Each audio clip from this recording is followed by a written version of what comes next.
We can go ahead and try again. 6:02, we can call this meeting to order. There we go. We'll start with the roll call. Kayla? Here. Fred? Here. Kyle is excused for the evening. Lene? Here. Patrick, myself is here. And Catherine? Here. Do we have any changes to the agenda? Yeah, just a couple. Looks like I made an error. The third guest is supposed to be Jacob Pinney Johnson. Just didn't put the name in the correct field. So I just wanted number E3 to reflect that on everyone's agendas. The other alteration that I'd like to make is moving the new commissioner appointment recommendation to directly after the guests. So the potential new commissioner could get out of here early if they needed to. So if that's okay with everyone else. Okay, motion to approve the agenda as amended? I motion to approve. A second. Okay. The approval of minutes from both the April and June meetings. So for April, okay, I'll take Kyle's place here.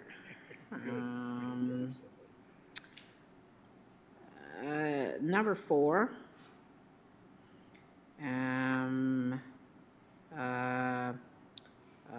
What is this? 1, 2, 3, 4, 5th row.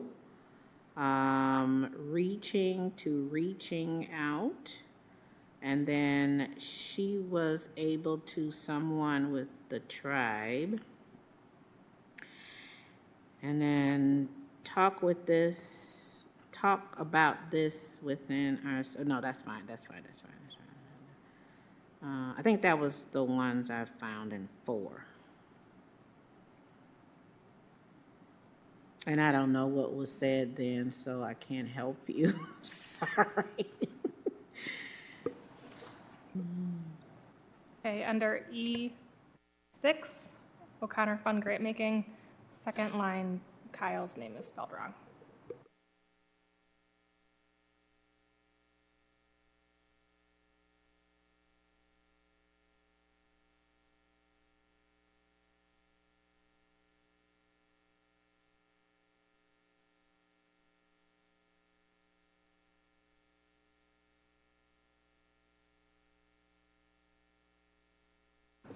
Anything else from anyone in the April minutes? I'm assuming that was in the April minutes, Catherine?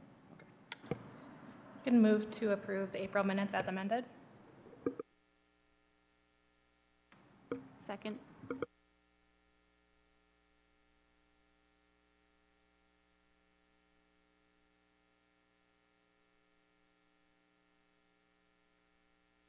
And then for the June minutes?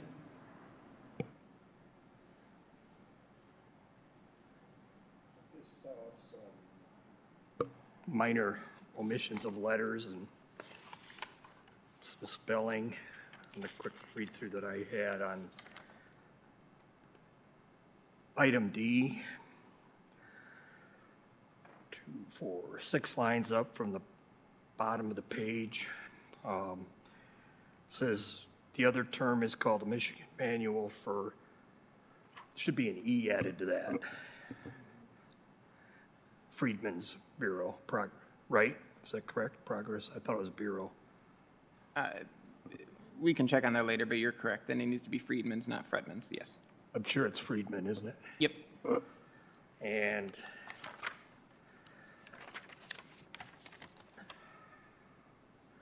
further down in that, halfway on the second page, it says asking what the Historical Preservation Commission can do to support the cultural project, asking what, take out a the probably there. Yep. And then 716 Pioneer Street, Tim Allen, known as Tim the Two-Man. I think there's an N has to be added there on the known. Yep. Noted. I thought there was a another one, but that's all I recall. Number 2 on page, well, first of all, this says page 4 or 3. Shouldn't that be 3 or 4? Anyway, is that Lynn Holton? That's Houghton. Who's Lynn Houghton? Yes, it's got to be.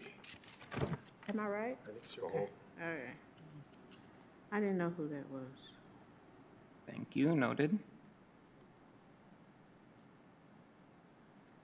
Also under that same section, I think it should be made clear that the last sentence, they now teach an oral history class, in the sentence before it, the mobile history unit, that's from Eastern Michigan University, the historic preservation program, not, it talks about Lynn Houghton at Western and then doesn't introduce Eastern program, so maybe that needs to be rethought. Thank you. Number 3, Grave Issue Squad, is that the name? And why is merge in quotations, and why is the W with? Is that the name of the, maybe that's the name of the group, I don't know. Nope, so Grave Issue Squad is the name that the Historic Preservation Commission here has for the gravestone cleanings. Merge is in quotes because that was lifted from the actual agenda and with. Okay.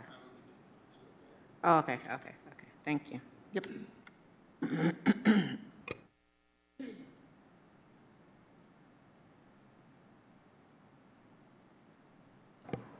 Anything else?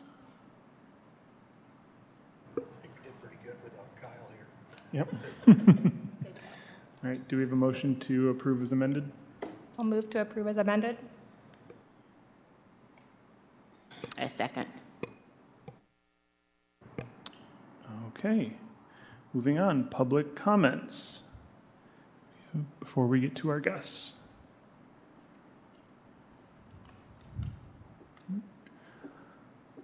All right, so Gary Swain from the Friends of Historic Kalamazoo Cemeteries.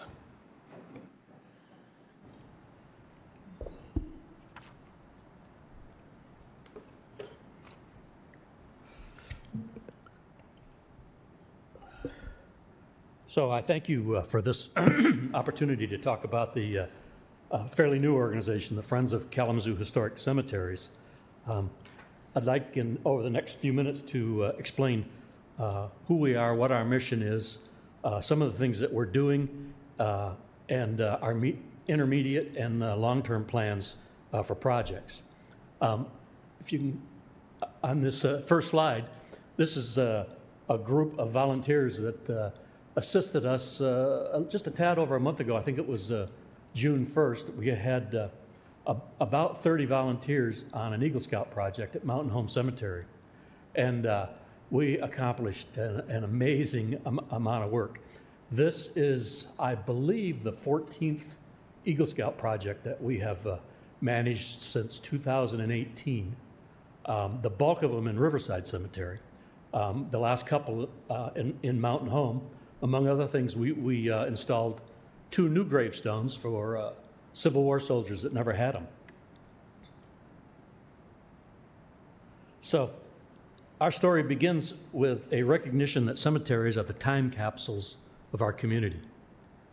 These outdoor museums are repositories of our community's history, our culture, social norms, and they're invaluable genealogical resources if you're a genealogist and researching your family history. But there's also a recognition that these important assets are facing a variety of, in some cases, existential threats. We'll elaborate in just a minute. This whole project got started over the last 10 years. My experience, I'm a retired senior VP of marketing and sales for a plastics company, which doesn't necessarily qualify me as a preservationist, but since my retirement, I've been involved with a group, an organization called the Sons of Union Veterans of the Civil War. And we're a group who's trace our ancestry, most of us, to people who fought for the Union during the Civil War. And one of the primary focuses that we have is keeping the memory green of those that fought during the Civil War. So our efforts, to a large degree, are spearheaded or focused on taking care of monuments and the gravestones of Civil War soldiers. We are the legal heir of the Grand Army of the Republic, which was, if you're not familiar with that term, the first veterans organization and a national veterans organization in the United States, formed just after the Civil War. They ultimately closed as they chose not to bring in new members. You had to be a Civil War member. But we are, by act of Congress, the legal heirs of that. And initially, we were, in fact, sons of those veterans. In Riverside, there is a monument. If you're familiar with the cemetery, you may recall that at its highest point, right in the middle of the cemetery, is a Civil War monument. That's called the GAR lot. We actually own that lot. And there are approximately 150 Civil War soldiers buried up there. Over the last 30 years, we have placed about 70 of those gravestones. And that's probably about 40% of the gravestones that we've placed around the four-county area that our local organization is responsible for. But it became apparent over time that there was a broader need, that well beyond just the veterans, there needed to be some effort to preserve a lot of the pioneers, particularly in Mountain Home Cemetery. So 2 years ago, in 2022, we established the Friends of Kalamazoo Historic Cemeteries, and we deliberately didn't call it the Friends of Mountain Home or the Friends of Riverside because we wanted a broader portfolio. We are a Michigan nonprofit corporation. We are a federal 501c3 corporation, and we're operated as a directorship organization. We can have members, we may have members, but the organization is managed by the directorship. I am the president of that organization, which is why I'm here tonight. Our board of directors currently consists of Marge Kars, who is a former president of the Ladies Library Association. She is some of you may know her. She is also has a bachelor's degree in history. Mike Culp, who is retired now but taught Civil War history at KVCC. Bob Henkin, who's a local attorney, very active in the veterans community. In fact, I think it was last year he was voted Veteran of the Year in the Kalamazoo County area. And Dr. Sharon Carlson, who was the director of the Zhang Archives at WMU. She was the president of the Michigan Historical Society, and she is the current president of the Ladies Library Association. Our mission, and we've tried to refine this of late, the Friends of the Kalamazoo Historic Cemeteries is dedicated to being a collaborative partner with the city of Kalamazoo to preserve, restore, and conserve the city's historic cemeteries and to create educational opportunities to inform the public about the rich history of our community. Our primary focus, as I just mentioned, are Mountain Home Cemetery and Riverside. And even though we've probably spent 80% of our efforts over the last 8 or 9 years in Riverside, it's our view that certainly from the pioneers that are permanent residents of that cemetery, that's going to get the bulk of our attention for the immediate future. Cemeteries around the country are facing a number of threats, some of them existential. A lot of it has to do with a cultural change that's happening right now. The NFDA, the National Funeral Directors Association, estimates that in this past year, only 35% of the deaths in this country were buried in cemeteries. The bulk of the remainder,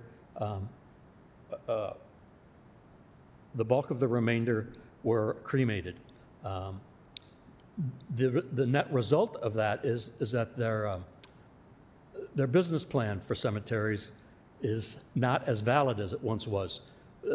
In most cases, cemeteries had to be freestanding, self-funding organization. They made their money by selling new plots. So as you can imagine, with nearly two-thirds of the deaths being cremations, they're not being buried in cemeteries. and perpetual funds are insufficient between that and the sales of plots to cover the cost of just managing these essential organizations within our community. Some of the problems that we see facing them, that we see from our preservation perspective, are severalfold. One is vandalism. Mountain Home has been the subject of vandalism on a number of occasions and continues to be on a small scale, not to the degree that it once was. Riverside has seen some of those itself.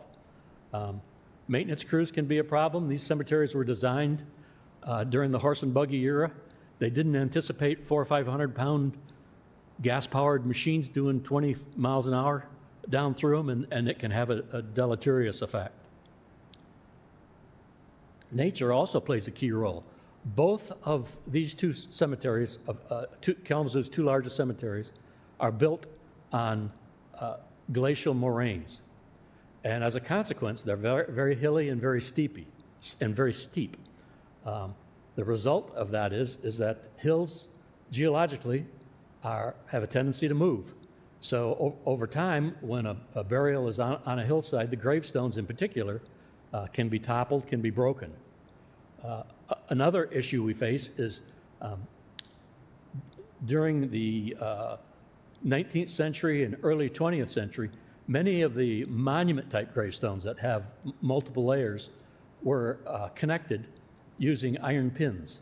As time goes on, spalling, which is another word for deteriorating through rusting and of those pins.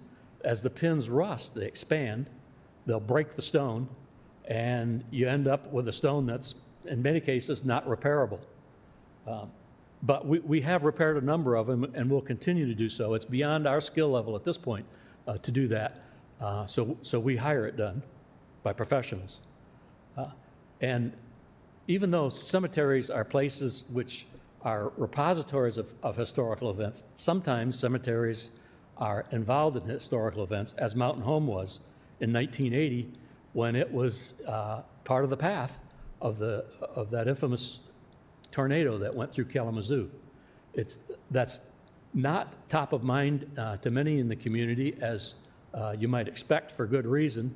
That was the tragic occasion of 5 deaths in our community, and plus there was a significant multi-million-dollar damage done. But as you can see, and I don't know if you probably can't see it that well, but in this newspaper photograph, which shows about a third of the cemetery, there are multiple monuments that were down, many of them broken beyond repair. The city reset those that could be repaired over time. Many, many trees were down and were never replaced. A lot of the gravestones have just disappeared.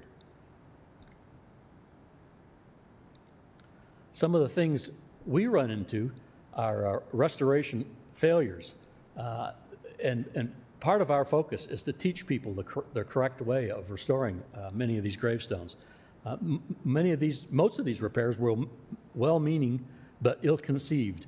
As an example, if you look at the photographs, the upper left-hand corner, one cemetery in an adjacent county to Kalamazoo County, the sexton had additional help from the city during the winter months. And so they took a lot of the broken gravestones and created a mold, put concrete in the mold, and put the broken pieces within that mold. And that seems on the surface like a good way of repairing that gravestone, or at least conserving it. The problem with that is that today we use Portland cement. Portland cement is a much harder product than the stones themselves. So as they freeze and thaw, they freeze it and thaw at a different rate, and as a result, it'll break up that stone.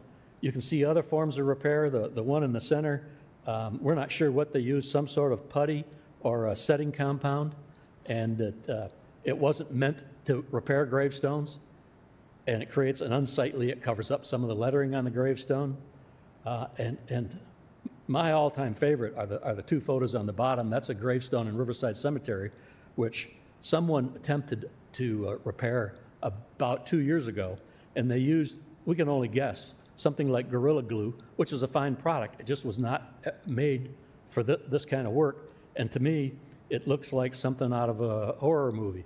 It looks like something you might have seen in War of the Worlds, where an alien plant form was growing out of it. So this not only didn't repair the gravestone, but it caused more damage. This is going to create a great deal of difficulty in trying to repair this particular type of damage. The Friends of Kalamazoo Historic Cemeteries ask all of our volunteers to abide by 4 key rules. First and foremost, safety first. We don't want anybody hurt in the cemetery. The type of stones that most gravestones are made out of weigh anywhere from 160 pounds to 180, sometimes up to over 200 pounds per cubic foot. So if you look at this tipping gravestone on your lower left, that one looks like it could fall at any point, and that could not only do severe damage, it could be fatal kind of damage. Every year we read of children playing in cemeteries, and sadly, they are killed by falling gravestones. Second, we ask our volunteers that anything we do no harm. Use the right techniques, use the right materials, don't use metal on these gravestones, any type of metal product for fear of scratching and damages in stones, and don't use procedures and products. Don't use power washers as an example. A power washer can remove in one fell swoop all of the soiling and biological growth on a gravestone, but it can also remove about 50 years of the readable life at a minimum. Sometimes it can destroy the surface entirely. We also ask our volunteers to, if they're not working with us specifically, to seek permission from the appropriate authority, frequently a sexton. Even though it may be a family gravestone, and many of the people who come to our volunteer events ask to take home cleaners, we make that available for them so that they can go ahead and clean their family gravestones. But even though their family may own those stones, it's as a courtesy, they should notify the appropriate authorities that they're going to be there and what, in fact, they're doing. And then finally, we ask that they show respect to the deceased. If there's a funeral going on, make yourself invisible. Do not be within sight of that. Secondly, when you're working on a stone, don't do the obvious things. Don't set your tools on another gravestone. Don't sit down on gravestones. I've seen that multiple times. Some of the recent projects that we've done, if you're familiar with some detail with Riverside as an example, there is a section, it's called HH. It's across from the parking lot of Borges Hospital. And it's the home of about 570, at last count, veterans from World War I and World War II. As those stones get older, they develop a lot of biological growth, a lot of soiling from pollutants and air pollution and so on.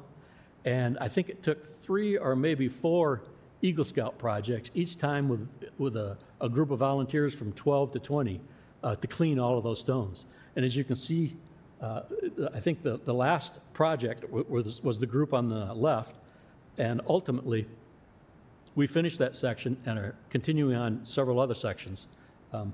We're quite proud of what we accomplished there. Those stones, the readable life of those stones is dramatically enhanced by that effort. You may or may not be familiar with the name of Benjamin Orcutt. He has a monument in Mountain Home Cemetery. It stands very close to West Main. If you're heading east, you get a little bit better view of it. It's in the southeast corner. Benjamin Orcutt was a Civil War veteran. Before the war, he was a sheriff of Kalamazoo, before it was a city.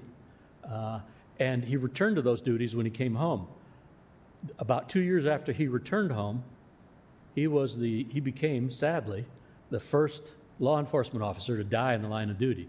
He was killed during a jailbreak attempt when the jailhouse was where the old county courthouse is right now. So the city gave him or supplied this monument to Colonel Orcutt. And as you can see, over the last century and a half, that photo on the left shows deposits on there that are mostly pollution. There was very little biological growth on this monument. This pollution is some of the hardest to remove. That was a 2-year project, cleaning that gravestone. And we finally had our greatest success with a poultice of a product called Orvis. The city got involved 2 or 3 years ago and decided to take on the task of replacing Eliza Walbridge's gravestone. Her husband was the Republican congressman from our area from 1855 to 1859. He was away at Congress when Abraham Lincoln visited Kalamazoo. So she invited Lincoln to tea at her house. She was his tea hostess while he visited Kalamazoo. Sadly, her gravestone, which has her and her husband are right at the top of the hill overlooking West Main, is a mortise and tenon kind of stone, which means a slot with a tablet type of stone on top of it. For a variety of reasons, those mortises, the base, tend not to last more than 75 to 100 years. Hers was broken, as you can see. The front half of it was broken, and the stone was slowly starting to disappear into the ground. So the city took it upon themselves to replace that stone and had a custom stone cut to replace that base and had the stone cleaned and reset. We took on the task of cleaning David Walbridge's stone, and so the two look fantastic sitting there on top of the hill. We're very proud of that whole effort. Some of the projects that we're working on currently, this is a family plot at Mountain Home Cemetery, and there was a shrub planted next to it, probably with all the best of intentions. It was called a winter creeper, which is a non-native shrub. It's considered today an invasive shrub, and it pretty much overwhelmed the family monument and a number of the gravestones, and its roots had a tendency to upend some of the gravestones, the individual gravestones below it. So we have removed that shrub. We just finished the project, as a matter of fact, this past month, and reset many of the stones. So and cleaned all of them. So you can see there's a dramatic difference in those stones from 2 years ago to today. There was another one, and you'll see the sign and the flag identifying a soldier's grave in that shrub. That was an obelisk. It was probably damaged during the hurricane, but we removed that shrub. It was a common privet, which is not native to America. It too is considered invasive, and the photo on the right was just taken a couple of weeks ago. Over on the far left, you can just see the edge of the shaft of the obelisk, and the root system is incredibly extensive for that. It caused that base to be off level, and it also, I'm sure you can't see it in the photographs you're looking at, but a woodchuck made a home underneath it, so that continues to cause deterioration. And as you can see, there's also gravestones of his other family members that are all laying on their sides. So our next effort is to develop a plan to how to replace that. We think we can put the shaft back on the monument once we get it leveled and plumb.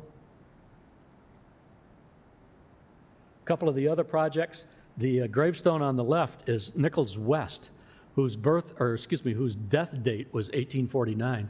Mountain Home was formed in 1850. Our records show that he was the first burial there. His gravestone, well, the parts that you can see are broken into 6 separate pieces. So we hope to get started this summer on repairing that gravestone. On the right is a monument to Edward Israel, who was every time you travel up West Main Street, you pass that historical marker. Edward Israel was on an Arctic expedition, and he died during that expedition over the winter, and he is buried in Jewish Mountain Home, which is a separate cemetery adjacent to Mountain Home. Many people aren't aware that they're 2 separate cemeteries, but we have a good history of working with the owners of that cemetery. We put flags on their soldiers' graves every year.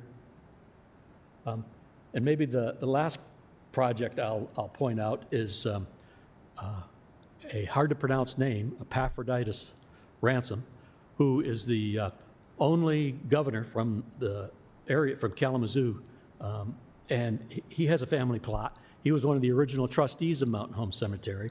We believe that, well, what you're looking at in the left-hand side is a base for an obelisk. We believe that base was probably, or that shaft was probably damaged too severely to repair, because we've probed the area. We cannot find any remnant of it except for one small stone. We're working with a couple of stone suppliers. So far, we have been unable to find a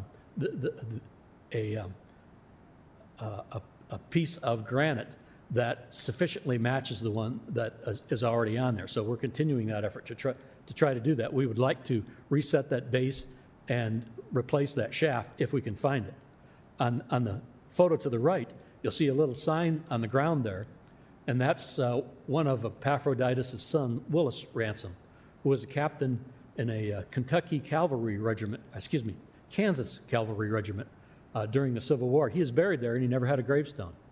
So a month ago, that was another of the gravestones that we added to the cemetery.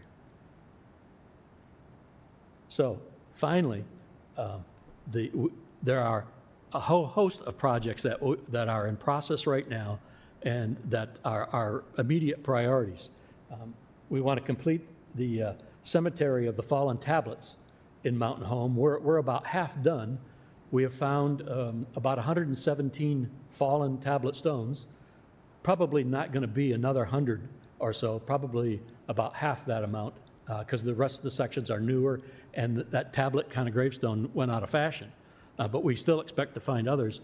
We think that's going to keep us busy for quite some time, both cleaning those, repairing them, and resetting them. Many will be tabbed mortise and tenon stones, so we're going to have to replace the bases. So that's going to be a long-lasting project for us. We hope to start later this month a tree and vegetation survey of Mountain Home Cemetery. On August 3rd, we are co-hosting with the Atlas Preservation Company a 48-state tour that they do every summer of cemeteries around the country where they teach gravestone preservation. And we're expecting a large turnout for that event. It's a free event, so everyone's invited. We also we're working on developing right now a living history tour of Mountain Home Cemetery for next year, probably September. And during that tour, we'll have 5, 6, 7 of the deceased residents of Mountain Home that'll be portrayed by an actor, and we'll lead a tour and describe what occurred during their life, the significant events that occurred, and what they experienced in that era living in Kalamazoo. We hope to have one more gravestone cleaning project with our volunteers in September. I mentioned we're working on developing a restoration plan for the rest of the fallen gravestones. And we're also just starting to our work on developing a website and our social media. And finally, I mentioned to you and told you who the members of our board of directors are. We're looking to expand that board. We'd like to probably double it. We can find people who share our passion for this work and who may have some specific skill that will be helpful. So that's it. If you have any questions, I'd be happy to answer them. Good. Thank you for your attention. Yeah, thank you, Gary. You bet. Thank you. Thank you.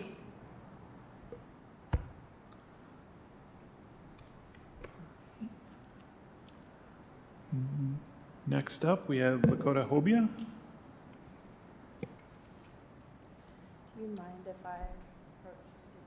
Yeah, not a problem. Yeah, that's fine. We're not super serious. Yeah, thank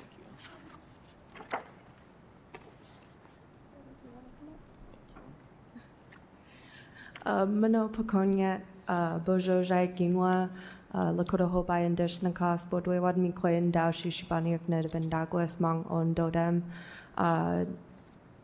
Cleveland, Ohio, Mina, St. Mary's, Kansas, in Dochbia, Mina, Portage, Michigan, and Diane. Good evening, everyone. Hello, my name is Lakota Hobai. I serve as the Tribal Historic Preservation Officer for the Matchpanashiwish Band of Potawatomi Indians. In my introduction, I mentioned that I am Potawatomi, but I am enrolled at a different community, so I am a member of the Citizen Band of Potawatomi located down in Shawnee, Oklahoma. And so today I'm here to present on some of the work that we've been doing with the City of Kalamazoo overall in regards to the Bronson Park Mound. And I am joined today by Matchpanashiwish Band's Vice Chairwoman, Jody Palmer. And so with that, this has been a project kind of long in the making, long before even I started in my position and even before the tribe had a tribal historic preservation office. And so this began about the mid-2010s in particular, where there were efforts made between the tribe and the city of Kalamazoo to demarcate actually on the landscape the boundaries of the 1821 reservation that was established under the Treaty of 1821 Chicago, or the Treaty of Chicago of 1821. And so from there, there were further conversations about various efforts and kind of general concerns that exist throughout thinking about Kalamazoo not just as the city landscape, you know, the last 200 years of history, but really thinking much more broadly about the history of what we call Gizikamaseh. That is the Potawatomi name for the village that was located here, and that eventually became shrunken in the 1821 reservation. So with that, you know, the Bronson Park Mound is one of the last remaining mounds in the area. And so in that sense, it is very symbolic, you know, within the city limits of understanding kind of much more broader historical interpretations of this area. And so with that, we have been working since about 2019 in terms of the city had contracted services for a GPR survey, ground penetrating radar, and an interpretive report. And so from there, the recommendations were made to pursue establishing signage that could provide education about the history, but also the cultural importance of mounds to Potawatomi and other Anishinaabe or Native Americans. And so with that, unfortunately, the pandemic happened. And so much of this work was paused in light of everything that everybody was dealing with. But then also as things began to reinitiate, there was a substantial increase in cost. So the thought was to continue pausing at least for some time to see what would occur with those costs, if those costs would come down. Unfortunately, they have not. And so what we have been doing is then trying to figure out how do we make this project still feasible. So with that, we've split this project into two phases. So the first phase is specifically establishing the 4 markers that are included as attachments in your packet. And then the second phase would be kind of the landscaping that has been proposed to create natural barriers. So culturally, it's inappropriate for folks to be walking on the mound, sitting on the mound, and in particularly letting children play on the mound. And so with that, you know, we're really hoping to increase that awareness and just provide some, you know, not invasive, but something that, you know, we would have historically done to kind of protect those areas. So with that, our department has been able to set aside at least $5,000 for this project. And the estimated total cost for the project is approximately $12,000 to $15,000. And that is specifically for the fabrication of the markers and along with the installation processes. So with that, we were seeking a match of 5,000 potentially from kind of the set aside for the Historic Preservation Commission, or however that should work, to help assist with getting these markers in place. And then included in the packet, you'll see the mock-ups. These are still in draft form. For the most part, the content has been finalized. There's some finalizations that we need to undertake in regards to the images used, along with, you'll see that there's quite a bit of content. It's quite lengthy. So one of the things that we want to do is take one last stab at it to kind of shorten some of that content so it's more approachable and, you know, readable for anybody who wants to stop by and learn more about the mound. So with that, does anybody have any questions? Do you have the original? Because I don't think the pictures came out. Oh, this is the. Is it? Is this the?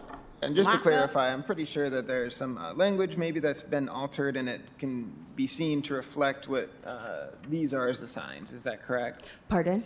Is the later pages within, sorry, this Oh. document kind of reflect what's on this one with placeholders to reflect these? Yes. Okay. Yeah. Yeah. So the images that you'll see are specifically on the mock-ups themselves. But granted, because it's an 8x11 page, the text is small. So I printed off the kind of draft Word document so it's easier to read. Thank you. Thank you, Lenny.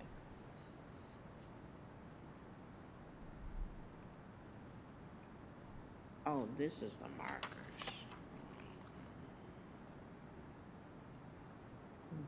Any other questions from commissioners?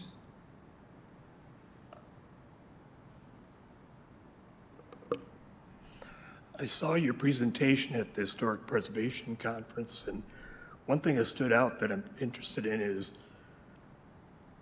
you seem to have an issue with the map of land acknowledgement or things you showed. Is that a debate within the Native American community about use of maps, or?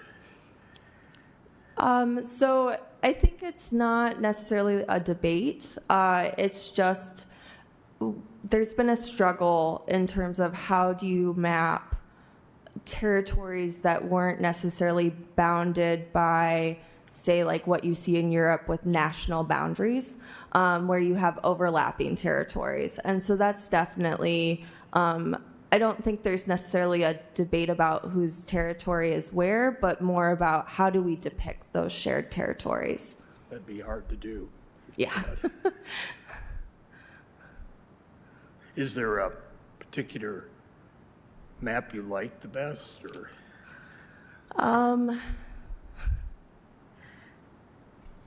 I tend to just point to all of them and then kind of work backwards and kind of show how each one provides a purpose that we can learn from and use for interpretation purposes, but that it, you know, and that's the thing. So my background is I went to school to be a social studies teacher. So, I mean, this is something that I would always challenge my students to try and understand of, you know, there's a specific project in place and mapping things and giving these geopolitical boundaries. And so, you know, that still continues to play out in all realms. And so sorry to kind of get off track, but No.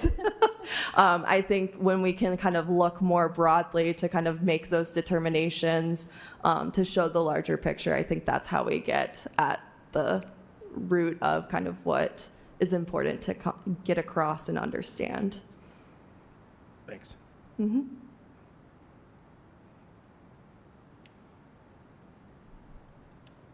So, did you have something? First of all, just thank you for coming out and for your remarks as well. For fund requests from the Historic Preservation Commission, we wouldn't be able to make a motion tonight because it wasn't formally presented on the agenda, but I'll leave that to the discussion of the commission. But there was at least a call put out then for $5,000 for this, and I just wanted the commission to be aware of that. I'm sure that they can have time to read these materials over in the coming weeks as well, and we can be in communication too. I can open it back up to questions or comments from the commission as well.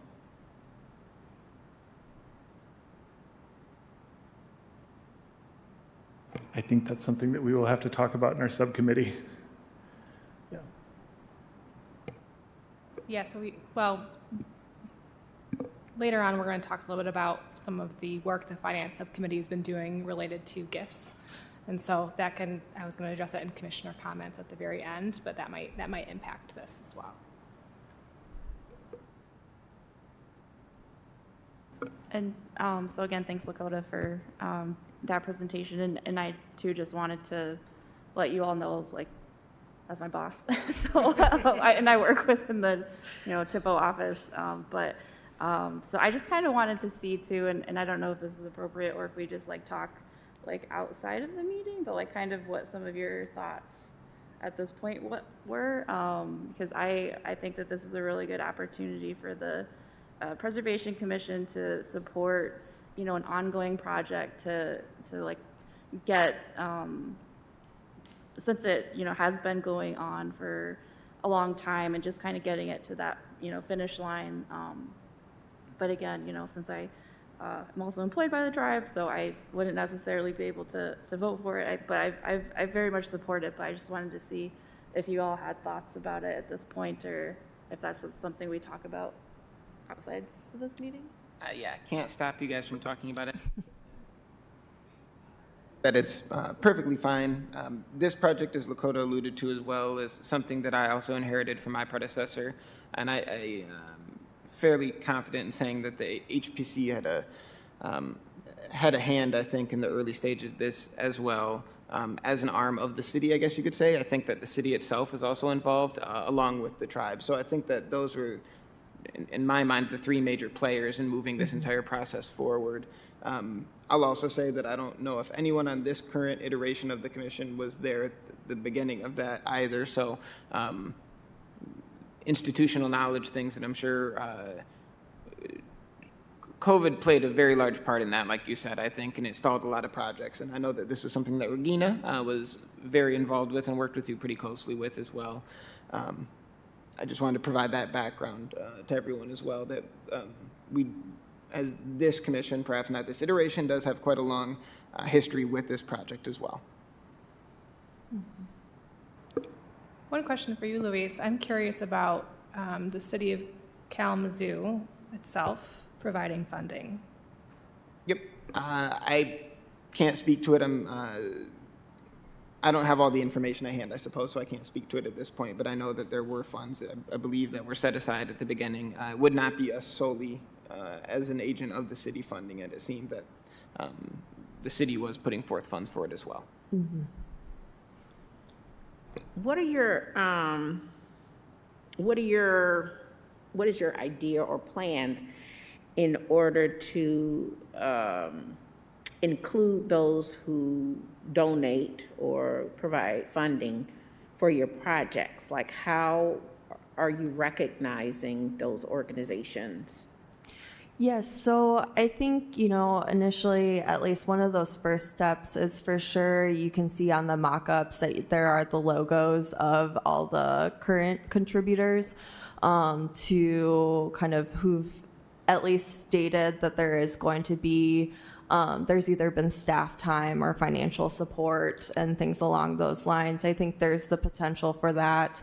Additionally, the thought was to utilize the Kalamazoo Public Library's website as well. There had previously been some interviews that were recorded and published on the website, along with some various content that the thought was to utilize the QR codes on those markers. And I think there's the opportunity to also continue utilizing that, build that out further so that there is that acknowledgement of everybody who kind of saw this project forward. Like Luis said, there's been a lot of different people, a lot of various kind of folks who've either donated time or, are on work time, but really trying to just see this project to the finish line. And so I think there's definitely that opportunity. And, you know, one of the other things too is, you know, we can think about how if folks would be interested, you know, in kind of recording that process of what's been undertaken to get to this point, to kind of recognize this longer history of Kalamazoo. You know, like I mentioned, there were recorded interviews with at least tribal members and council members of the Match-Benashuish tribe, but that's something that maybe we can look at expanding further. Our own department runs a oral history program. That's primarily where my background is. I was trained as a sociocultural anthropologist and doing ethnographic studies, and so a huge component of that is doing interviews, whether it's primarily ethnographic or oral history. And so that's something that we could, you know, potentially move through if that is something that folks would like to see as part of that. Understanding that you guys got delayed so much by COVID, do you have a timeline on when you'd like to start and that kind of thing? Yes, so I think for us, there is a huge desire to have this be completed by the end of, let's see, it would be like fiscal year 2025. We really would like to get this completed, especially with how far along we've come. So with that, you know, we definitely, we are in the process of reviewing the text within our department already. And then, you know, I think we really want to take advantage of the like planting season next year for the landscaping needs. And so with that, in particular, you know, in addition to the 5,000 that the tribe has set aside, the tribe has also identified funds to support the landscaping work. In addition, I think that's more primarily where the city of Kalamazoo funds might play into a role as well, because I believe the funds might be coming from Parks and Rec, but don't take my word for it. But just kind of thinking about where it makes the most sense and where the goals of our departments align in terms of getting both components of the project completed. Thank you so much. That was really wonderful. I'm just as an internal comment, hearing this, I'm thinking about this entire project would have been a really good fit for our preservation planning component of our grant program. Do you think?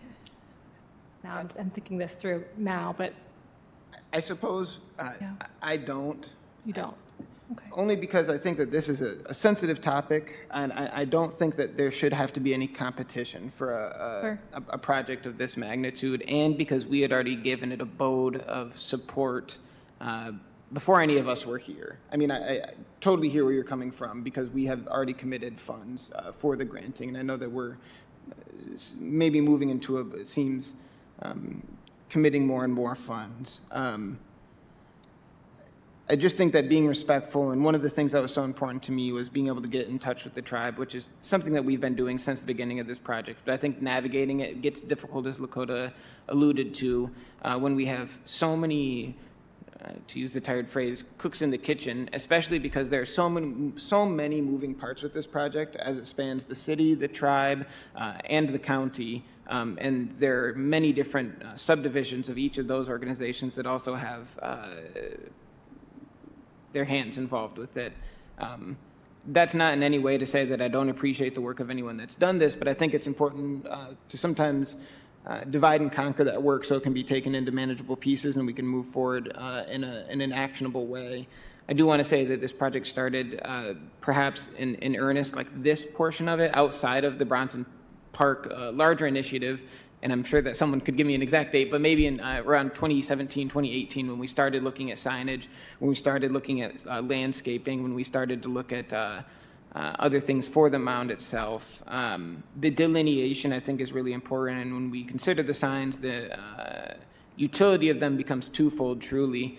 If you read through the stuff, and I know that we just got it, so reading through it at another time, you'll see that there is, amongst a lot of other great stuff on there, there is language repeatedly on each one that says, please show respect. You know, I come out to Lunchtime Live almost every week, and I see people that are on the mound listening, and that might just be, if you don't recognize what's there, you wouldn't be able to show that. So I think that having that is really great. It also is able to serve as a way to educate folks to be able to tap into something that they might not have known before, from the voice of the folks whose history it is too, which I think is great.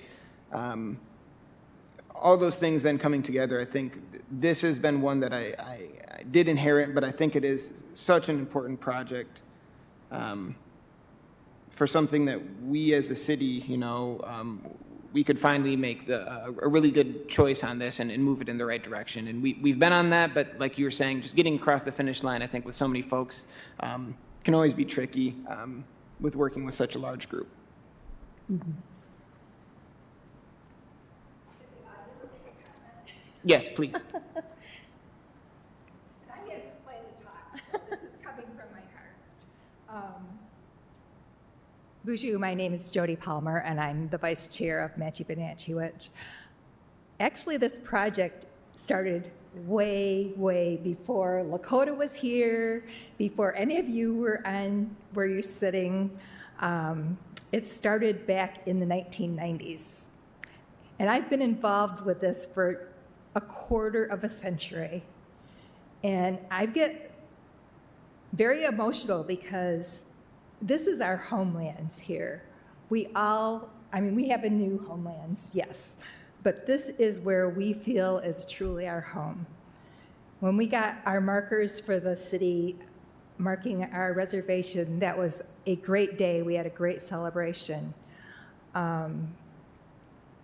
This is something that is very important to us. And yes, we are going to contribute funding also. But I think that it's important that the city remembers the people that were here first. We're seeing land acknowledgements all over the United States. I used to be a professor at Western. Western was the first university in Michigan to make that public land acknowledgement. And this is something that is even more meaningful, I believe, than just saying words. This is actually putting our beginnings out there for people to see and experience. And I'm sorry, I didn't prepare anything to say. I'm just speaking from my heart, but I really wanted you to realize how long this has been going on. And I surely do hope in my lifetime that I will be able to see some protections put in place. That's all I have to say. Miigwech. Thank you. Thank you. Thank you. Yeah.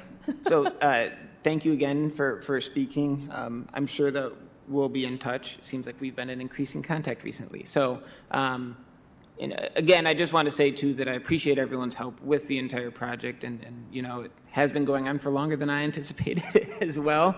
And I think that I think we all have the common idea of where we want to go with it, but sometimes execution and can be the hardest part of a plan. So thank you again, and we'll be in touch again soon, I'm sure. Miigwech. Yep. Okay, next up, Jacob. I don't think that Jacob is here, so I do not see him. We'll move along. There might have been some confusion in the emails as well, so Okay. We'll move along. All right, and so we'll move on to the candidate for the open seat, Eleanor Harris.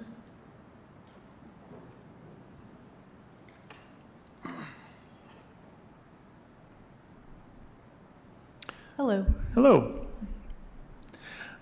Can you just start to tell us a little about yourself? Sure. So I'm Eleanor. I graduated from K College a month ago. I'm very happy to have some more free time. Congratulations. Thank you. The free time is kind of what brought me here initially. I studied history at K College.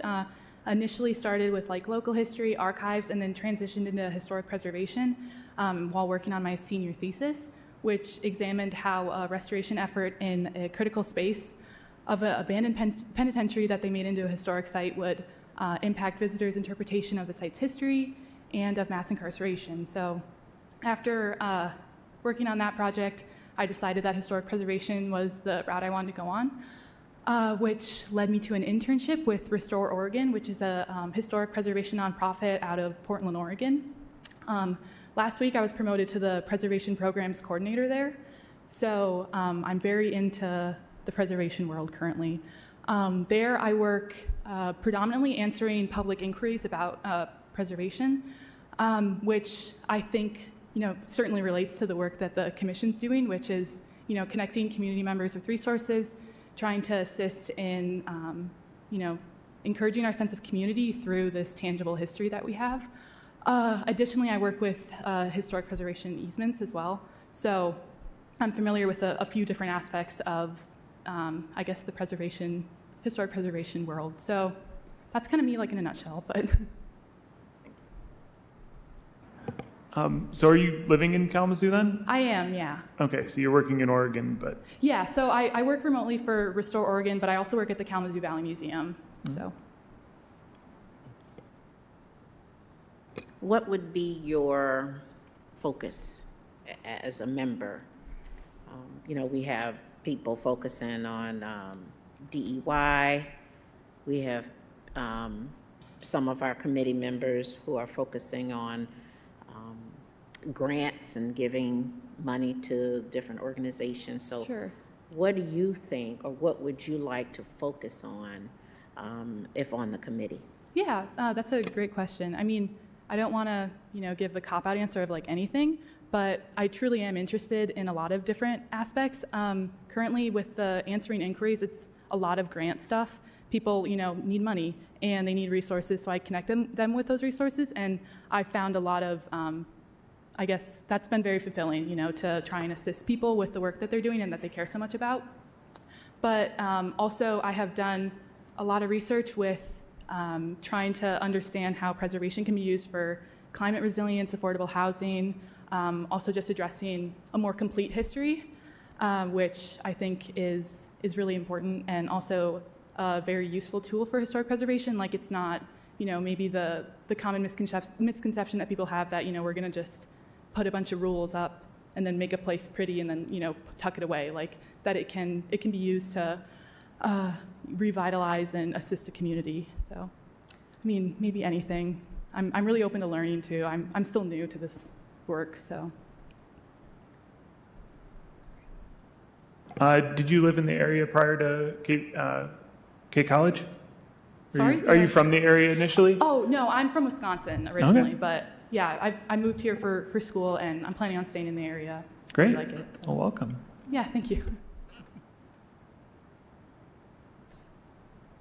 Are there any other questions from the commission? Okay, well, thank you so much for taking the hot seat there. We will, I'm sure the commissioners will discuss this amongst themselves now, and then there will be a vote that's made. The way that this vote's made, as a refresher for everyone in the room, is that the commission will vote to make a recommendation of appointment of the applicant to the city commission and the mayor. It's quite the mouthful, so when we get to that point again, I'm more than happy to assist with the wording of the motion. All motions must be made in the affirmative, regardless, so. Thank you, and you can have a seat now if Okay. you'd like. Thank you, everybody.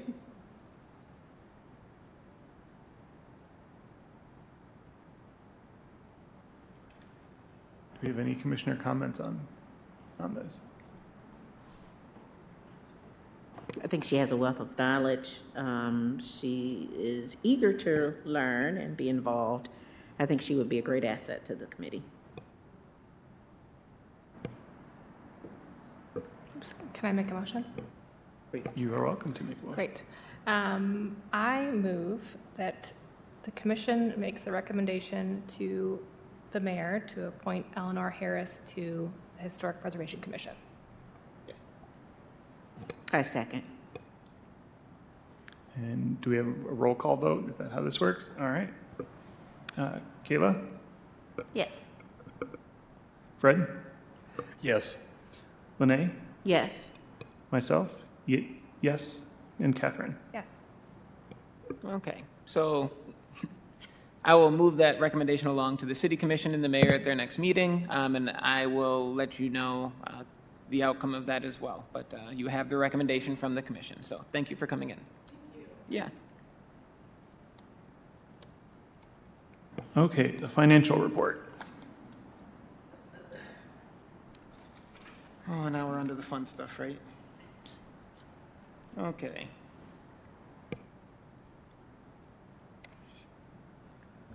Always trying to learn and make these a little bit better. So what I continue to learn is that when we're looking at the financial report, as I alluded to last time, making this into an Excel spreadsheet is not the most readable thing because the number of cells it gets divided into. I have to do a little bit of math each time myself to remember where the numbers that I need to see are. And I figured out that we just have to look at the top line. So we can just keep it right there.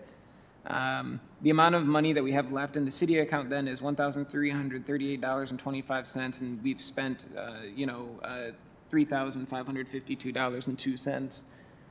Bulk of that money, I think, from this year was MHPN, which I did budget for last year, and I was a hill that I was, I guess, ready to die on because I really wanted us to be able to have the opportunity to go. So I guess that hopefully explains where most of the expenses went towards. If there's any other questions, though, I'd be happy to talk about them.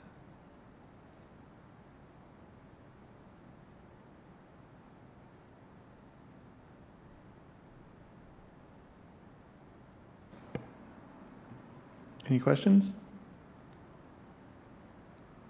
Anything else, Louise? No, I was more excited for the next one anyways. Okay. The O'Connor budget. O'Connor So, Fund. This one was looking kind of, I was making it look kind of boring, so I thought, what could I do to zhuzh it up a bit?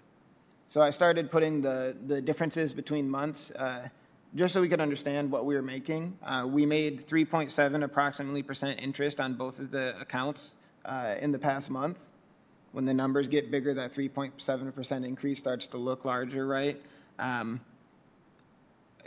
I thought that would help us track things as well, instead of just seeing the single month numbers, right? At 3.7% of $400,000 equates to a good chunk of change. So I wasn't going to put the percents on there because I think it speaks volumes to actually show the difference of those numbers. So just wanted to show that to everyone to see, because it was cool for me to see, and I wanted to be able to track it, and it was good to see that jump up. So, any questions about these ones?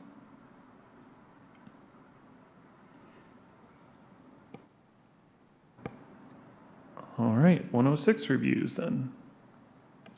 These are kind of three rather dry things in a row, so I can start to put like colored headings or something maybe too.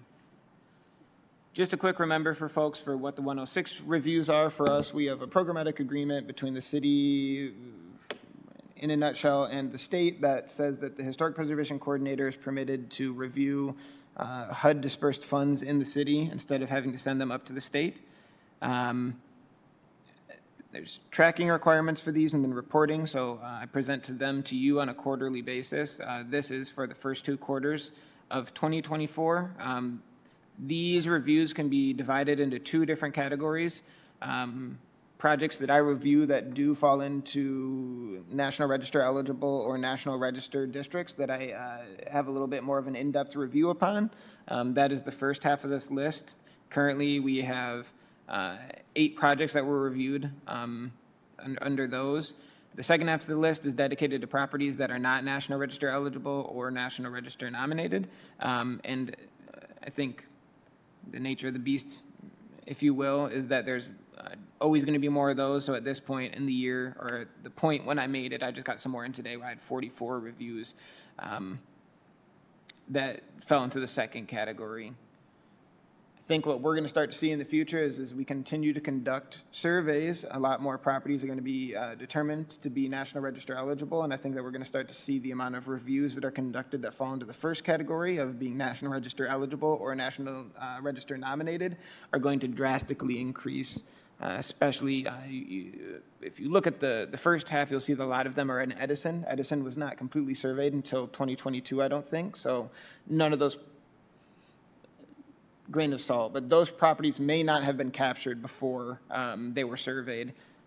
Looking now at the neighborhoods of, Northside, Oakwood, Douglas, and should know the last one, but it's escaping my mind right now. I think that we're going to see another increase in the amount of properties that fall into that first category of being National Register eligible.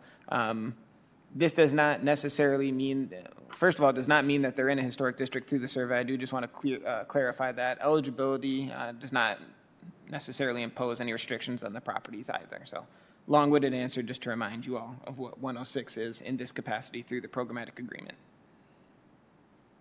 And I will entertain any questions.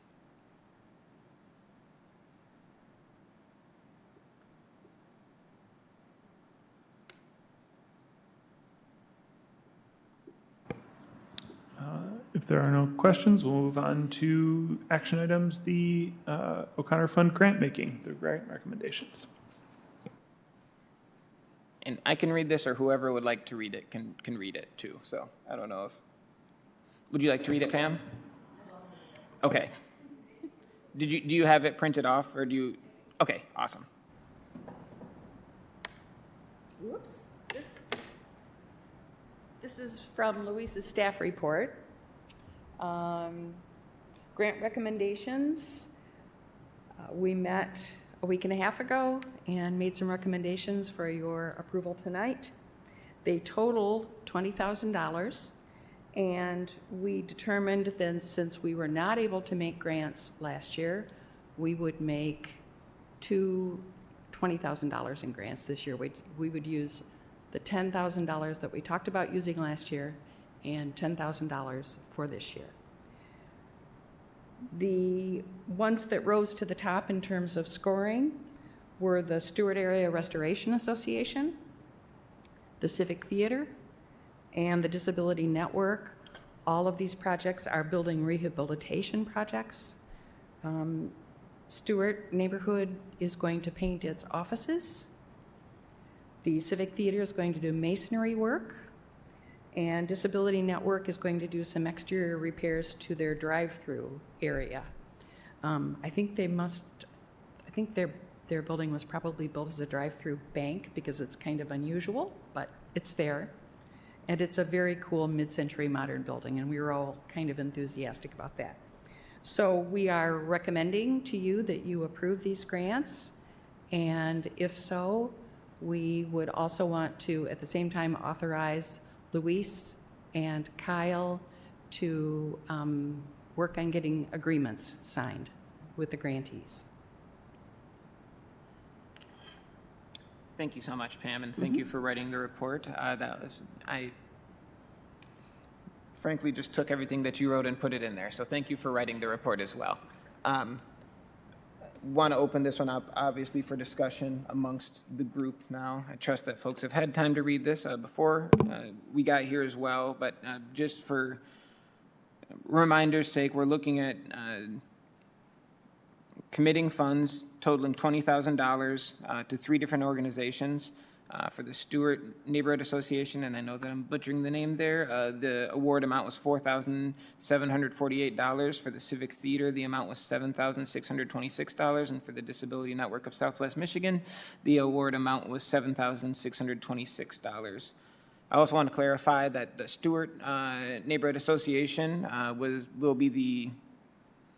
they were the only group that was recommended to receive their full grant amount of $4,748, which is what they requested, and the other 2 groups requested $10,000, but to fit it into our budget, I think the amount of money was dropped down from the $10,000 down to the $7,626 for both of them, as they both requested the same amount of money. It was dropped down by the same percentage, if you will. I reached out to both of those organizations, and they both said that that would still work for them in their efforts as well. I've included the grant applications in there as well, so people can look them over. Just want to take the 1 second or whatever to say that I think the grant subcommittee did a great job too, so I want to thank everyone that was involved with that for sitting through a rather long meeting, dealing with some of my inquiries, and we've moved along quite a ways from where we started with this when I started in this gig to where we are now, of perhaps being in the position to be able to make grants. So I will hand it over to the commission if there's questions, comments, or motions to be put forward. Are there any questions from the commission?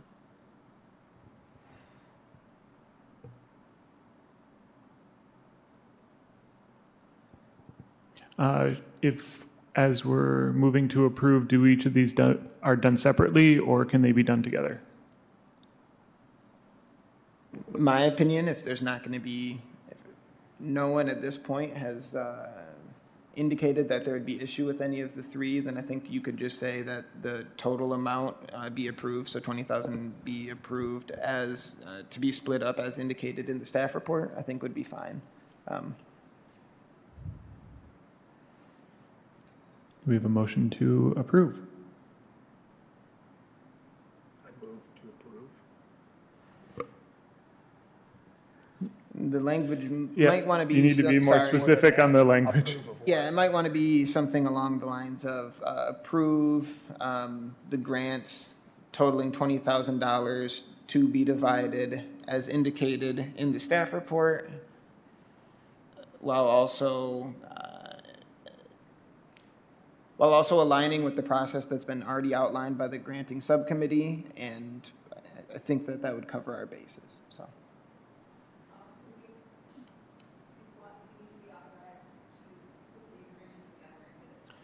Yes. And to put together agreements and have them, to begin the process or to execute the process of agreements between the grantee and us and Kyle. Now that's going to be a mouthful, so we can certainly take it in chunks if you would like. Can you just say so moved? Huh? Or you can say so moved. Someone could also say so moved. Okay. All right, do we have a second? Second. All right, for our roll call vote, Kayla, Yes. Fred, Yes. Lene, Yes. myself, yes. Catherine? Yes. Awesome. So congratulations to the folks from Stewart that are here this evening. That means that it's all the way done now, and all the I's are dotted and T's are crossed on our end, and we'll make sure that we stay in contact with you moving forward throughout the project process so we can make it go smoothly. I know we'll make it go smoothly, so it's the attitude to have. But thank you guys for coming out, and thank you guys for participating in our first year of actually making grants as well. So this was a great success for us. Okay, on to the 2025 budget review. All right. More fun stuff. I always get all the fun stuff for you guys. One of my colleagues put this together. We have a new person who's running the finances now, Chelsea Hubbard Downs. So she was kind enough to put together a fun spreadsheet. I do actually think it's fun. That goes back and shows the money that we've had from, it starts in 2022 and it moves through our potential budget next year. Excel is not my favorite for when you put it into PDFs because it kind of gets all funky, especially because the sheet needs to go over to the other side. So the first column of numbers that we see is the 2022 budget. The next one is the 2022 actuals. Then you can move over to the 2023 budget and the 2023 actuals, which we were within a pretty close amount of money those 2 years. I guess I kind of want us to focus on the 2024 budget and the 2024 actuals, which are on the next page, before we move on to the 2025 stuff. So if we can keep this screen up here right now, we can see that in the past, what had happened, I think, and especially after the pandemic, we were overvaluing probably the amount of sales that we were going to be making as a commission. That's fine, I think, but we needed then to adjust it to make sure that we were being realistic and we weren't digging a hole that we couldn't get out of, right? So I think that we weren't going to be hitting the $2,000 sales mark, so I brought it down. We were budgeted this year to make $1,000, and we haven't done that, and I don't think that we're going to do that, which is also fine, but it's a learning experience for us, right? The rest of those are pretty much going to be zero for right now. We'll come back to it. Moving down into the expenditures, so the top half, and for the folks that are sitting in the audience, I know it's probably hard to read, I'm sorry, but I'll try to walk us through it. The second category is expenditures on the bottom portion underneath the bolded text, because I'm sure it might be a little bit blurry. It would be for me. I don't have good eyes. The first one is operating supplies. Next is professional and contractual services, bank fees, which we won't have any of, memberships and subscriptions, professional development, and fundraising. I think another thing that I will task the financial committee with, and this would not be a very difficult one, I think, but is codifying where money comes out of so we can actually budget it appropriately. I think, I know at least for my part before, I was handing things over and I wasn't necessarily giving the codes of where I wanted it to go. I know it was coming out of within reason. I knew that like the MHPN subscriptions would come out of membership subscriptions. But I think if we could button that down a little bit more, it makes it so it's not magic, it's just math for us, and we can start to understand, okay, we're going to know that this is coming out of here, and we can move forward in a very calculated way. So, are we all on the same page thus far? Yes. Sweet. So, now we move on to the 2025 projected budget. I just said, let's just kind of get down to brass tacks. I don't think we're going to make probably, unless you guys tell me different, I don't know if we're going to be looking at projected revenues for next year or not. I think that the weight has shifted a little bit in this commission, right? Not in a bad direction. I think that we've redefined what we're looking at, and I think that the direction now is a lot more education outreach and uplift, if you will, right? If we come down to the other things, I don't think that we're going to see a lot of these other categories, such as interest in investments, like I said, private contributions. Fundraising, we certainly could see, but I think the bulk of our fundraising is generally going to be going into the O'Connor Fund, and I think it makes a lot more sense for our fundraising to be deposited into the O'Connor Fund, where we'll be gaining the interest on it. I know that we discussed this last time, and the question becomes, this is a mock one. So, do we want to move some money from the O'Connor Fund to have in the city account so we can have something if we needed it at the drop of a hat? We'll come to it at the end, I suppose. Looking at the expenditures, I also adjusted those a little bit, just to be a little bit more realistic. Operating supplies, and I think that we could codify these within, we don't need to do this tonight, but I think that we could figure out what fits into these categories as specified here. Operating supplies, I don't want to be a catch-all by any means. I don't think that we're ever going to be buying pens, but that's, I guess, traditionally maybe what that category would be for. Moving along to professional and contractual services, that would probably be hiring folks for workshops, or I can't really think of any others off the top of my head. I think that's what we would probably be doing, though, is hiring folks to come and render services such as the workshops. I don't anticipate other things, I suppose, at this time.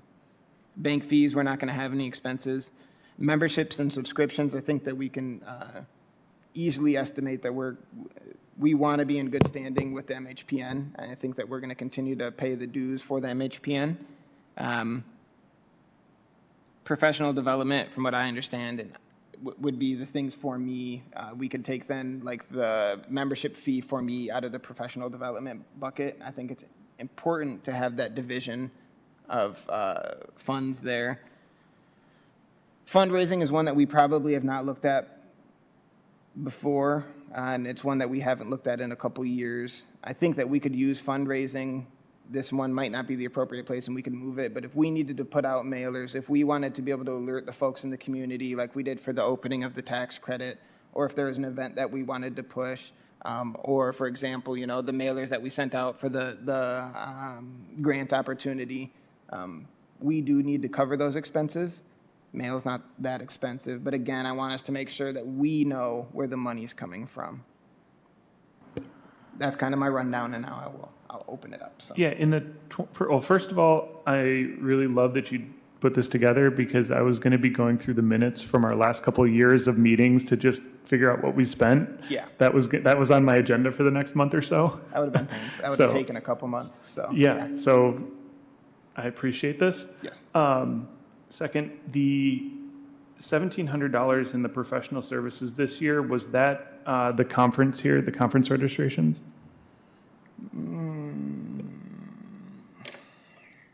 Let me look real quick. And if so, is that the right space for that? So I want to say right now, since I have not been delegating where things should go, I assume full responsibility for things perhaps not being in the right place. I can find out what the 1,700 is, but I would have to do some math. I mean, it came up maybe to more than 1,700. Let me look real quick. And if you guys have some other questions, I can. Well, the dig reason into it. I ask is if it's not in there, then that $1,300 that we have in the reserve is not right either. So I've done the math a couple times, and it is something, but I'm.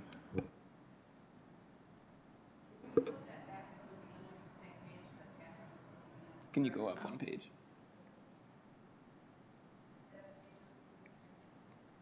No, in the last page, there's $1,700 in the professional contractual services expense. And then Louise, I'm curious, 3,400, I guess I'm just wondering what we're going to spend $3,400 on for professional and contractual services, or what your thinking on that was for the 2025 budget. Yeah. I see that in the past. Yeah, Patrick, I'm probably going to come back to yours. Sorry. So. Already compound questions, you can hold on mine if you'd like. No, that's fine. Really, it's just been tracking the past expenses and trying to forecast from. Okay. Is what I was doing, and I think Yeah. that I was just trying to, and I don't have it up, so I'll bring it up real quick again in front of me. But Okay, I see the historic, the conference was 2280 invoiced here back in the expenditure detail report. Yep. And I don't see where that has come out of this year.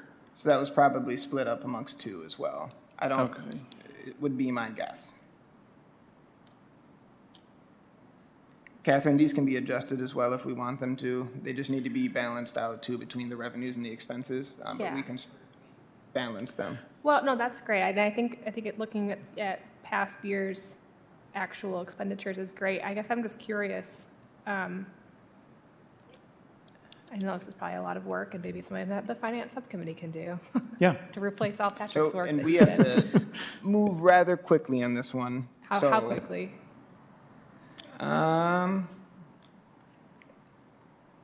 This is our city budget, and it needs to be in to folks by, and I will get that answer for you right now. That's why I'm bringing it to you today for review. It does not necessarily need to be voted on today, I don't think, but I just want to keep it in mind that time is of the essence on this one. I don't mean to put pressure on folks, and I will get the date for you right now. Okay, thank you. Yeah, that's what I thought too. I think we're trying to be a little bit preemptive this year and get it. And I have to comb through some, so the date that we need to have this to folks by is 9/3, September 3. Okay, so if we have a draft budget for the next meeting to approve, we can do that. Yes. Okay. I didn't mean to scare folks, but I just want to make sure that we're staying on the right track. No, this is something we were talking about just the other day, so this is good to have. Yeah, I think it would be good to gain a better understanding, and I think it's great to look at, as I said, the last few years' actuals and expenditures, but I'm just curious, well, what is in each category, especially the professional and contractual services, what counts for that? And as you said, maybe it was inconsistent with how things were coded, and that's understandable, but I'm just, So that we will help us in the I future. think that looking at the overall amount of money would be the most helpful, because we can define what we want these to be used for now, and we have complete power to do so. I could dig back through the previous years, but That sounds like it's what I'm going to do. Yeah, I think that it does not necessarily matter if we're going to be changing what we're doing moving forward is what we should really, we can make this into whatever we want now. If we need to get names changed, I don't know if we can do that, but we could look at things and I think to make them the way that we want to see them in a way that's logical for us. I also like to gain a better understanding about, see how I put this, how costs are split between the city, what the city of Kalamazoo's budget should account for. As we've learned in the last few months, none of our budget comes from the city budget. All of our budget comes from our own activities and the O'Connor Fund. But that's then I wonder, should the O'Connor Fund be paying for all of these things? Can you rephrase the first part of the question? Sorry. I'm wondering if there's a conversation to be had about how and what the city of Kalamazoo's budget should be paying for in relation to anything that this commission or you as a coordinator do. For example, your conference fees, should that come out of the O'Connor Fund, as our entire budget seems to be coming out of in the near future? Or is that something that the city should be covering? Just as an example. Yeah. But I'm curious, just is looking at the totality of this, if there is anything, should there be anything that should come from elsewhere? I have a feeling I know what the answer is, and it's probably no, especially as this was a self-sustaining commission for so long, purely by revenue generation. The question probably never needed to arise, and I think that's what caused the division between the two fund sources, if you will. I guess is the best that I can answer it. Sorry if that was That's a okay. truncated answer. So. I see Pam raising her hand. Maybe she has insight. Sure. Because I was at one time actually responsible for the finances of the commission and also am at least in part responsible for the O'Connor Fund, I will say that in my recollection of the 20 to 30 years, that professional development funds for the coordinator have not ever come out of the money, the revenue that the commission, the Preservation Commission, has raised. It's always come from the department.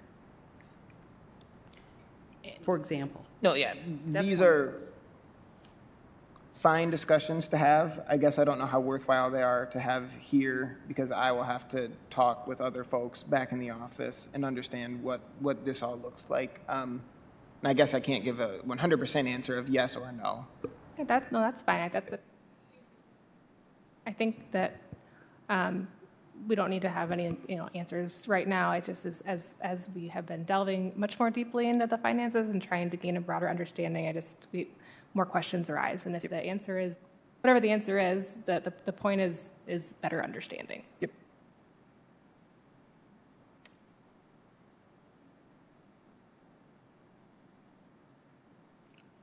So, I don't know if there's more discussion on it. It sounds as though the financial subcommittee is going to take a crack at it and perhaps bring back an adjusted budget for the August meeting, with the understanding that at that time there will be a motion made on the adoption of that so we can get it to the folks within the city at CPED in a reasonable amount of time for them to submit it for full submission. I don't know where it goes necessarily after us, but I just want to make sure that we're being good team players with them, and I know that they wanted to get ahead of the curve.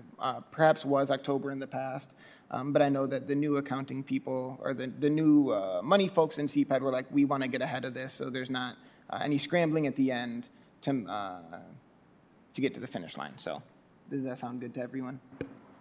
Yeah. Sweet, thank you.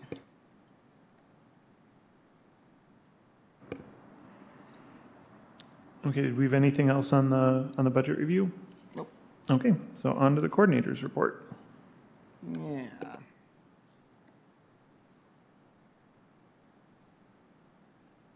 Okay, so I did just want to recap about the gravestone cleaning. We did have to move because there was some inclement weather that was forecasted. We had a we moved it from a Saturday to a Sunday, which could have affected some people's capacity to attend. I know that Kyle wasn't able to attend because of that. I think we had 9 folks that came out, and it was a great time, I thought. Gary did a wonderful job of leading the introduction and education for that. I came away with a sore arm from scrubbing for so long, but we had really great weather where it wasn't scorching. And I think people generally just really like these events. There's kind of an instant gratification component of it to see the stone go from dirty to clean in such a short amount of time. So thank you again, Gary, for leading that effort and for organizing it. And thank everyone else for coming out to that event as well. Can move down now to the review types. Put this together last week, and they might not be accurate as of today regarding that, but administrative reviews with no permit up to this point have been 3 administrative with permits, which are generally the bulk, have been 15, and hearings we've had 18. It's been a rather high hearing rate this year, I feel, for a total of 36 reviews, generating $2,055 worth of associated fees. So that's all that I have. All right, on to commissioner comments. Okay, so Patrick, feel free to jump in since you were also there. The Finance Subcommittee, we did not submit a report because we met 2 days ago? Yes, 2 days ago. So after the reports were due, we had a great meeting. Kyle also attended, and we held it at Pam's house. So we talked about, we talked about quite a bit, but we talked about creating a financial state to kind of better understanding our financial state. We talked about the budget review, which we thought would be October. That's okay. And our plan is, and the primary thing we spoke about was a spending policy. In the last year or so, we've received a lot of requests for gifts from the O'Connor Fund. Of course, we've developed the O'Connor Grant Fund, and that I think has let the public know that there are funds to be spent, which is a good thing. And of course, we just approved the first disbursement of those funds for that grant program. Patrick and I discussed back in April, and then again at the group this last week here, about the need to create some sort of criteria, guidelines for our spending in the form of gifts.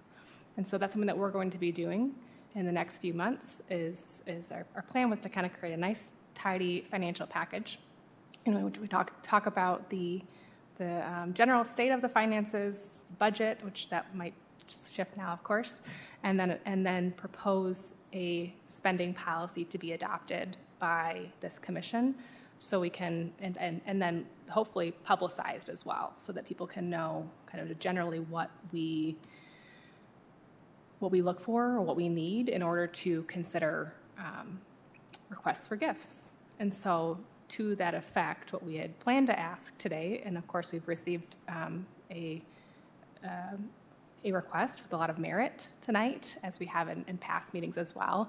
We had hoped to ask for a pause on the disbursement of gifts or the consideration of gifts until the subcommittee has time to present a proposal for a spending policy for discussion to this commission, and our hope was to do that in October. Does that cover it, Patrick? That covers it. Okay. Are there thoughts or questions?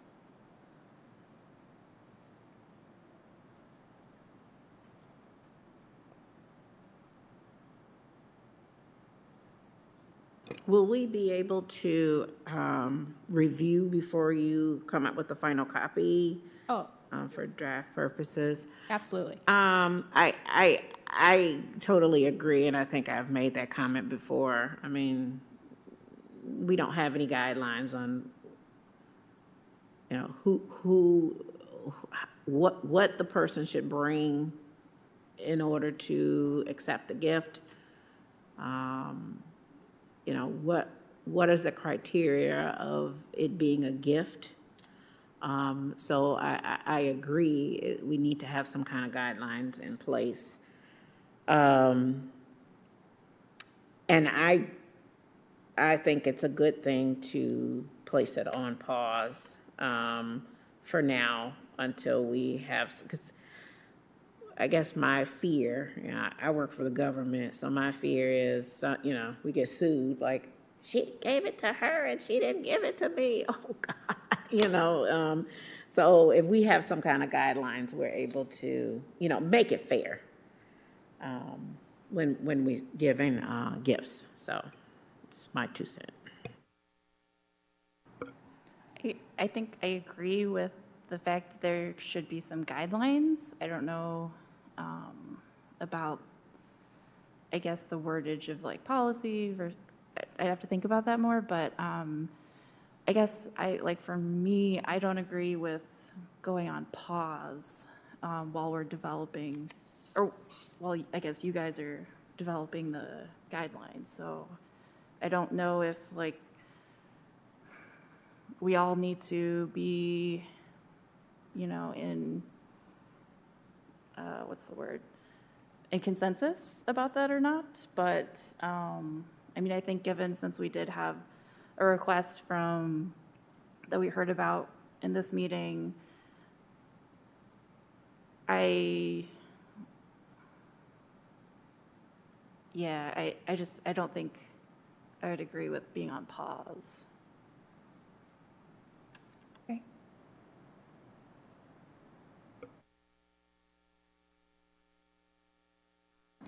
I don't think the pause is an official policy. I think that's more that I think things could still come up, but we would like to have, this kind of stemmed from a perspective that we don't even know what we would have to give. And so we need to have a handle on that. And then from there, we can determine, all of our steps beyond that. But that's what started this, is we just didn't know, do we have funds to give? Is that something that we can do? And so, I take your point. Yeah, I think we look very closely each month at the spendable portion of the O'Connor Fund monies, and so we see that we have those monies, but we haven't done in recent years. We haven't done a report on how the spendable has grown. We have never spent much out of the spendable. We are starting to do that now in the last couple of years, and so we want to ensure that that our actions are sustainable, that we're creating this pretty intensive grant program that we have spent a lot of time doing, and we want to make sure that we can sustain grants out of those funds in the coming years. What we don't want to have happen is to begin spending the money and creating a lot of excitement and goodwill, and then having to take a pause for a few years while we build back up our spendable, right? That would be a challenge. So, and we're not at that point yet, but I think we're being proactive here, or the attempt that we're trying to be proactive in looking at how much can we really safely feel like we can be spending each year out of those funds and maintain the activities that we want to be doing in the coming years as well. So it's more about being responsible stewards of the monies is the thought. And we've gotten, we had a request tonight, of course, and I said it has a lot of merit and a lot of history with this commission, but we've had requests for funds. We had one at the last meeting as well. Maybe the one before that. We've received a lot of requests for funds in recent months. So I think the point was just to give us some space to thoughtfully, proactively consider the state of our finances and what we want that to look like in the coming years. And when we have that discussion, I think my hope is that the plan is not to come to you with a set in stone proposal. We'll have a proposal, and we'll hope that there's discussion and edits and all of those things as well. Also, since the O'Connor Fund is now pretty much our sole source of funds, we just want to make sure we're spending that money wisely. Right.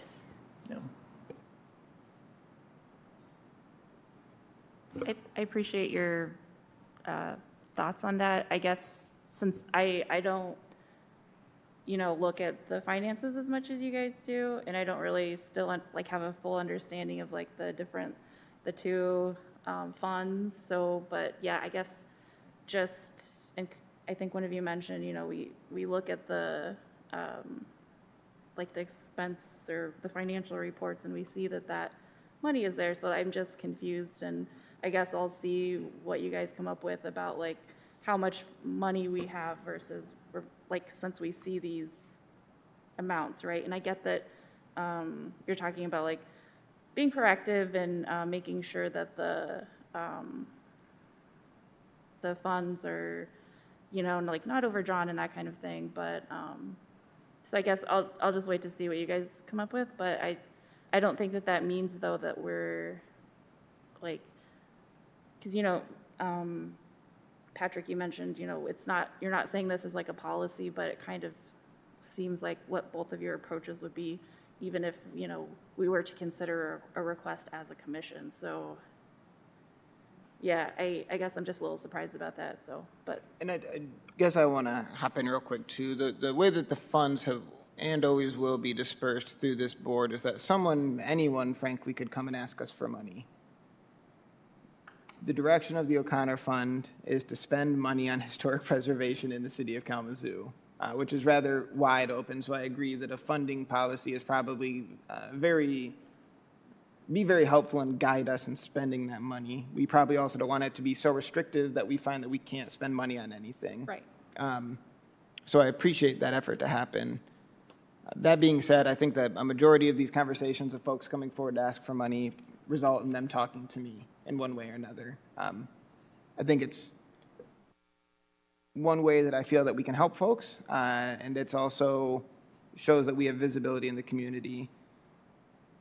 I don't know if that I can say that I will ever bar anyone from coming to the meeting to ask for money either, and I just want to make that distinction then as well, that folks are always welcome to come, and it'll be, and I don't think you guys are saying that, but it'll always be then the discretion and the responsibility probably, and I'm always here to support the commission, but of the commission to say, hey, right now we're probably not going to be considering making any disbursements. Thank you. Would you like to come back at a later time? And as I said, I'd be more than happy to assist in those conversations, and I don't think that I'm saying that about any grant proposal or any proposal at this time, but I just think maybe to clarify for Kayla, regarding the different amount of money that we have, you're right, and I made a note here in Sharpie because I don't have a pen regarding how does the money accrue for the spendable. We know that we're making about 3.7%, let's say, over the last month in the endowment, but how does the spendable look for the growth? And that's a very good question. That won't change the spendable. We'll get the. No, I know. Yeah. I want to know how are we gaining the spendable because we haven't spent in so long. So I will look into that, and I will get a concrete answer for that. I don't think you were here yet when we had rather lengthy explanation from the Kalamazoo Community Foundation talking about the difference in the funds. I can get the slides, and we can also go over it and talk about it too, because it did take a long time. I learned a lot, and I think the whole commission did, just to get a better idea, and we can go over the entire thing. I wanna also put in, I've been on this board or this commission for almost 4 years. I've seen more people come now, literally in the past 6 months, than I have ever seen. Mm-hmm. So the bottom line is the word is out.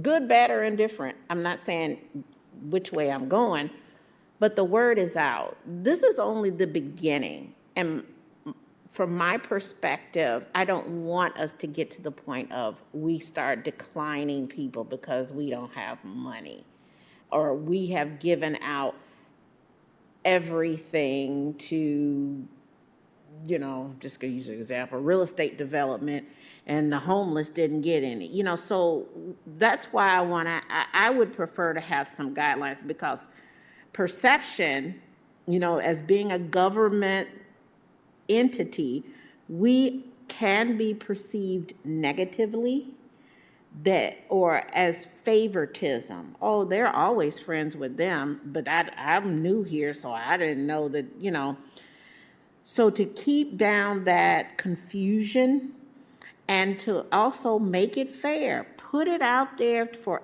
everybody, because right now, I'm gonna be honest, and I don't want anybody to take it offense, but the people who have come were people who knew somebody on the board.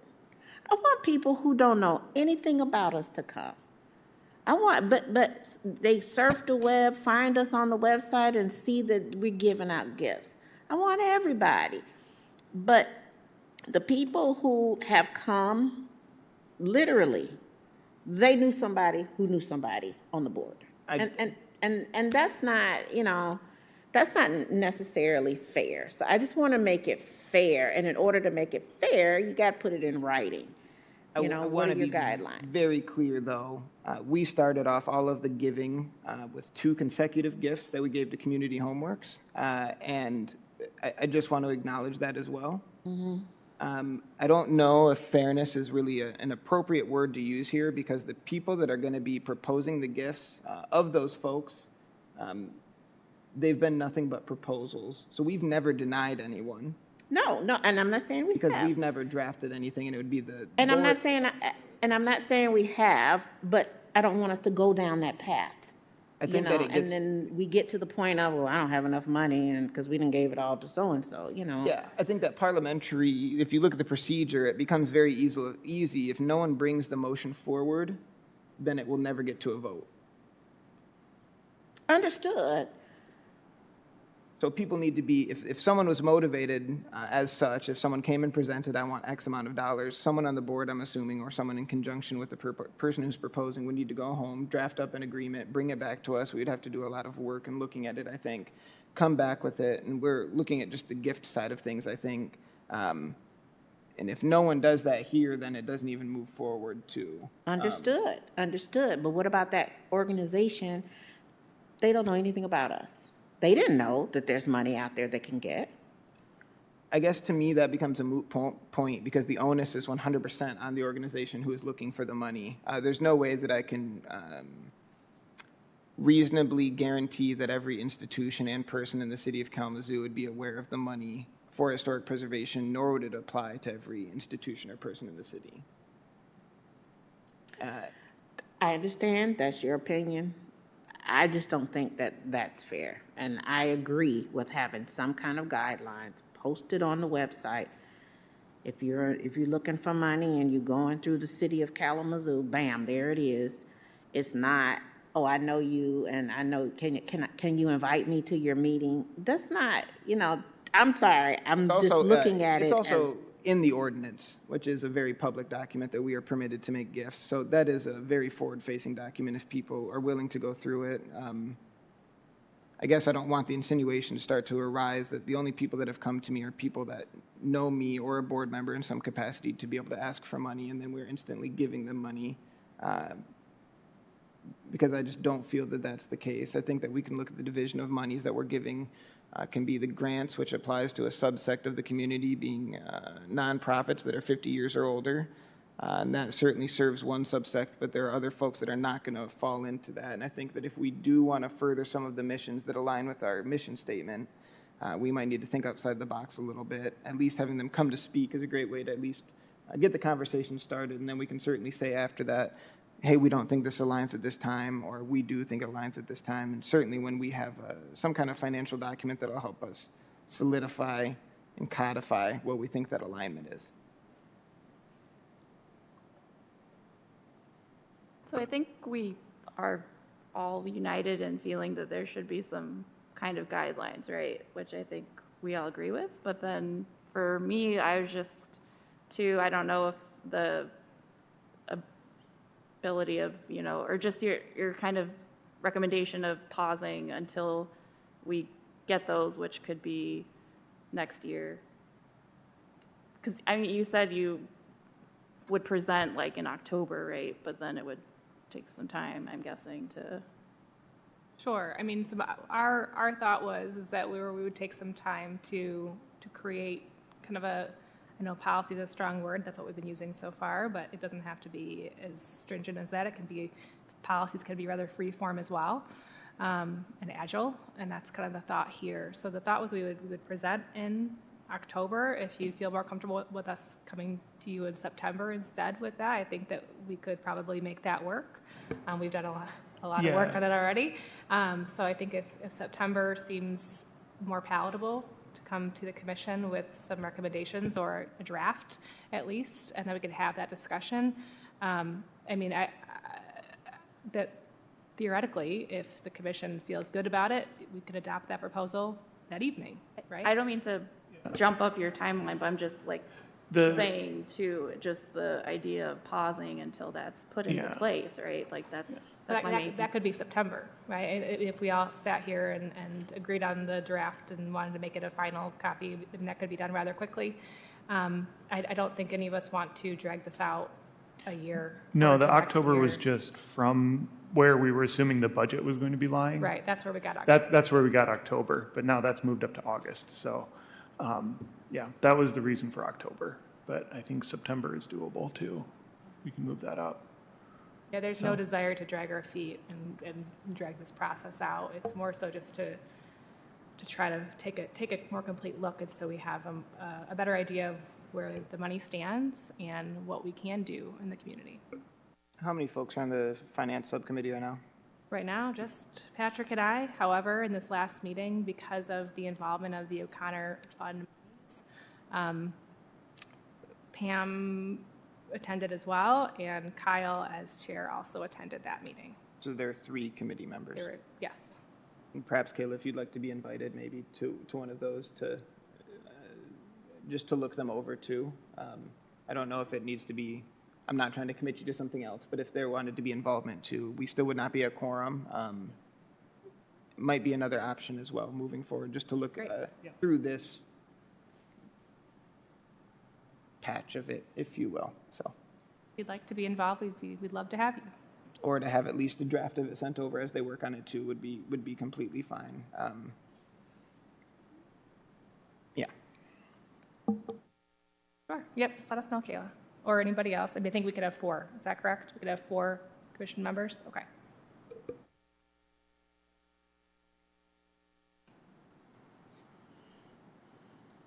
Do we have any other comments before adjournment? All right.